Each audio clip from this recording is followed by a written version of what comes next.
जय महाकाल, जय भोलेनाथ। जो भी साधक और साधिका इस वीडियो को देख रहे हैं उनसे यही कामना है कि दोस्तों इस चैनल को सब्सक्राइब जरूर करें। दोस्तों ये कि हम बात करते हैं आज के इस एपिसोड में कि महाकाल के भक्त और जे कि महाकाल को उपासक जब भी जे की साधना और जे की जो भी प्रक्रिया करते हैं उसमें जल्द ही सफलता मिले, उनको यही भोलेनाथ से जे की कामना की जाती है। दोस्तों आज का विशेष जे कि यह कार्यक्रम है कि भगवान शिव का सूत्र प्राप्त करने का मंत्र एवं आसान उपाय कैसे जे की जानकारी करें। दोस्तों कहा जाता है कि भगवान भोलेनाथ एक ऐसे जे की देवता हैं जिनकी साधना करने से क्षणिक जल्द से जल्द जे की सिद्धि की प्राप्ति होती है और भोलेनाथ का आशीर्वाद उस साधक को जल्दी से जल्दी प्राप्त हो जाता है। क्योंकि यह प्रमाण जे कि आप हर जगह देख सकते हैं, चाहे हमारा चैनल हो चाहे किसी का भी चैनल हो, कोई जे कि धर्म ग्रंथ हो या शिव पुराण हो, उसमें आप लोग को जानकारी होगा कि जैसे भस्मासुर को जल्दी ही वरदान मिल गया था, ऐसे रावण को भी जल्दी ही वरदान मिल गया था। तो भगवान भोलेनाथ, भगवान शिव इतने जल्दी प्रसन्न होने वाले हैं, इतने जल्दी प्रसन्न होते हैं और वो जे कि वरदान देने में थोड़ा सा भी विलंब नहीं करते हैं। इसका जे कि कारण ऐसा है, कारण कुछ ऐसा ही रहता है जिससे कि भगवान भोलेनाथ एक जो है कि प्रलयकारी अंतिम एपिसोड जो कि भगवान भोलेनाथ अंतिम रूप हैं। क्योंकि सृष्टि को कैसे रचना करना है उनकी जिम्मेवारी नहीं है और कैसे जो कि सृष्टि जो कि चलेगा उसके लिए भी वो जो कि वह जिम्मेवार नहीं होते हैं। क्योंकि सृष्टि की रचना जो कि ब्रह्मा जी करते हैं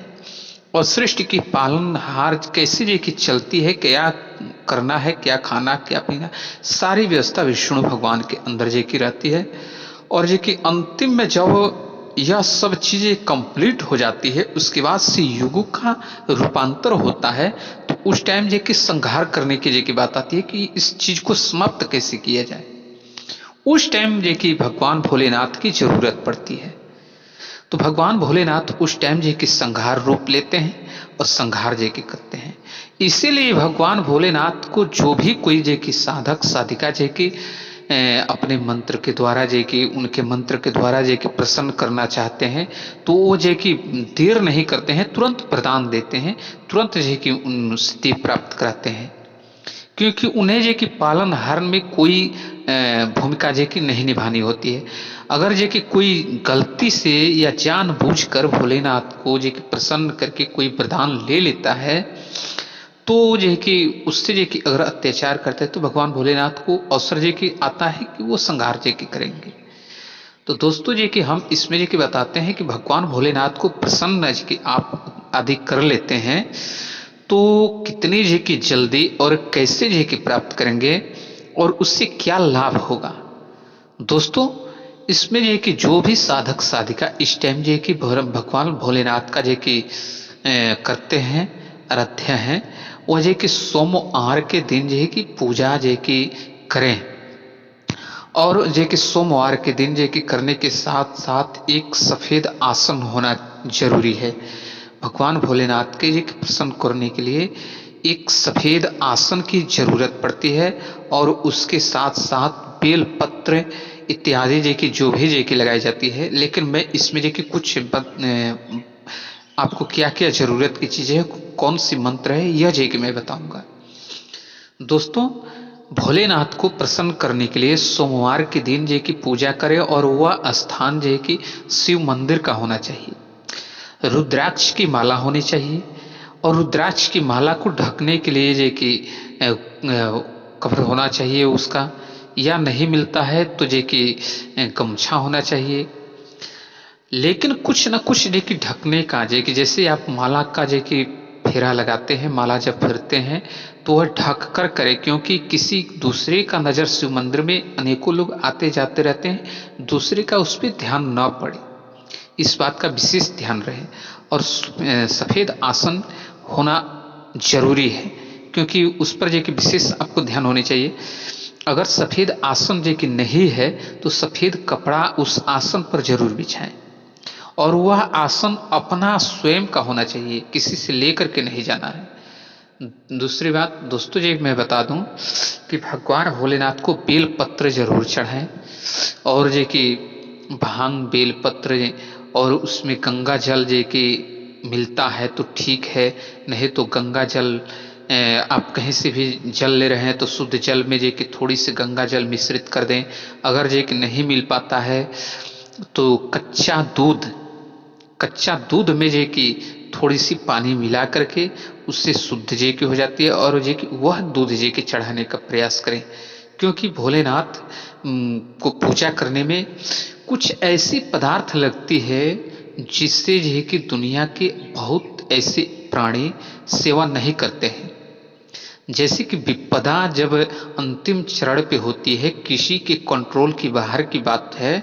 तो उस टाइम जे कि भोलेनाथ इस चीज को जो कि स्वीकार करते हैं कि मैं इस चीज को करूंगा। क्योंकि आप लोग जानते हैं अनेकों ग्रंथ अनेकों जो कि साधक साधिका इस बात पर जो कि फोकस करते हैं। आप लोग को मालूम होगा कि जब जो कि विष को कोई नहीं कि ग्रहण नहीं कर रहा था, उस टाइम जो कि भोलेनाथ ने जो कि ग्रहण किया। जब उनके जो कि सवारी देख लीजिए, उनके जो कि आभूषण देख लीजिए, उनकी वेशभूषा के आकलन कीजिए, और आप लोग को मालूम होगा ये सब चीज़ें। लेकिन मैं इस विषय पर जो फोकस करूंगा कि कैसे जो कि भोलेनाथ का आशीर्वाद जो कि प्राप्त करें। तो चलिए जो कि शिव मंदिर में आप जो कि सफेद आसन पर बैठ करके और जो कि माला को जो कि फिरते हुए आप जो कि उस जो कि बेल पत्र और जो कि पीले रंग का फूल, और उसके बाद से थोड़ी सी अच्छत होनी चाहिए, उसके बाद से कलावा होनी चाहिए जिसे रक्षा सूत्र भी कहा जाता है। यह सभी सामग्री लेकर के और दही थोड़ी सी जी की और गुण, इस टाइम जो अभी मास चल रहा है, जिस मास में आप जी की प्रवेश किए हैं, इस मास में दही और गुड़ जी की भोलेनाथ को जी की चढ़ाने की जरूरत होती है। क्योंकि भोलेनाथ को प्रसन्न करने के लिए यह सभी सामग्री एक थाली में सजा करके लेके जाएं, और लेके जाने के बाद वहाँ जे कि पहले भोलेनाथ के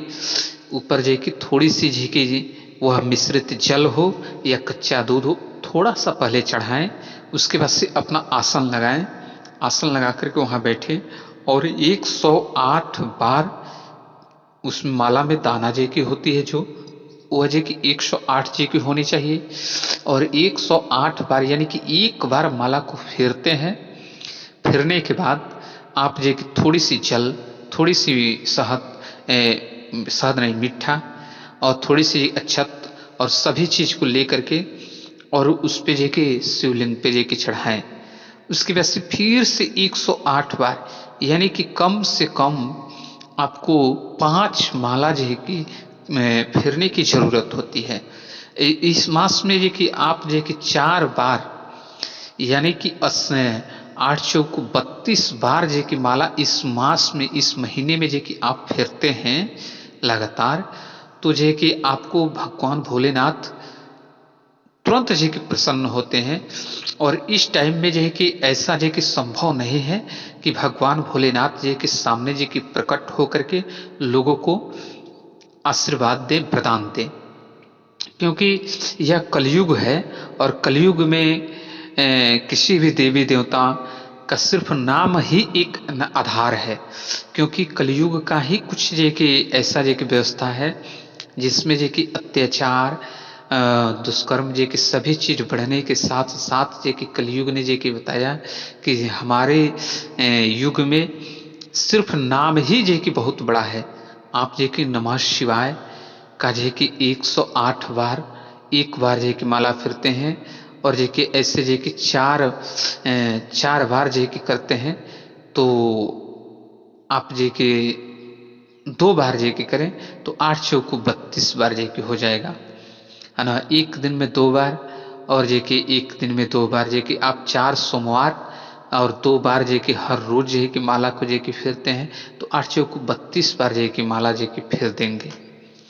और उससे जे कि आपको अति शीघ्र भगवान भोलेनाथ का दर्शन की जे की गारंटी जे की ना हम ले सकते हैं और ना कोई जे की बताएगा आपको, क्योंकि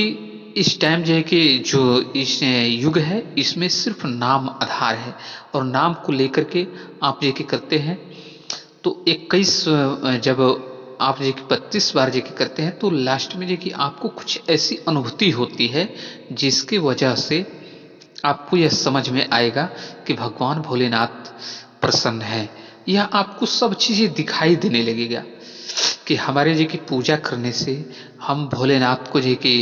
माला का जप करते हैं तो कैसे जी की हमें अनुभूति जी की प्राप्त हो रही है, ये सब चीजें आपको स्पष्ट नजर आने लगेगा।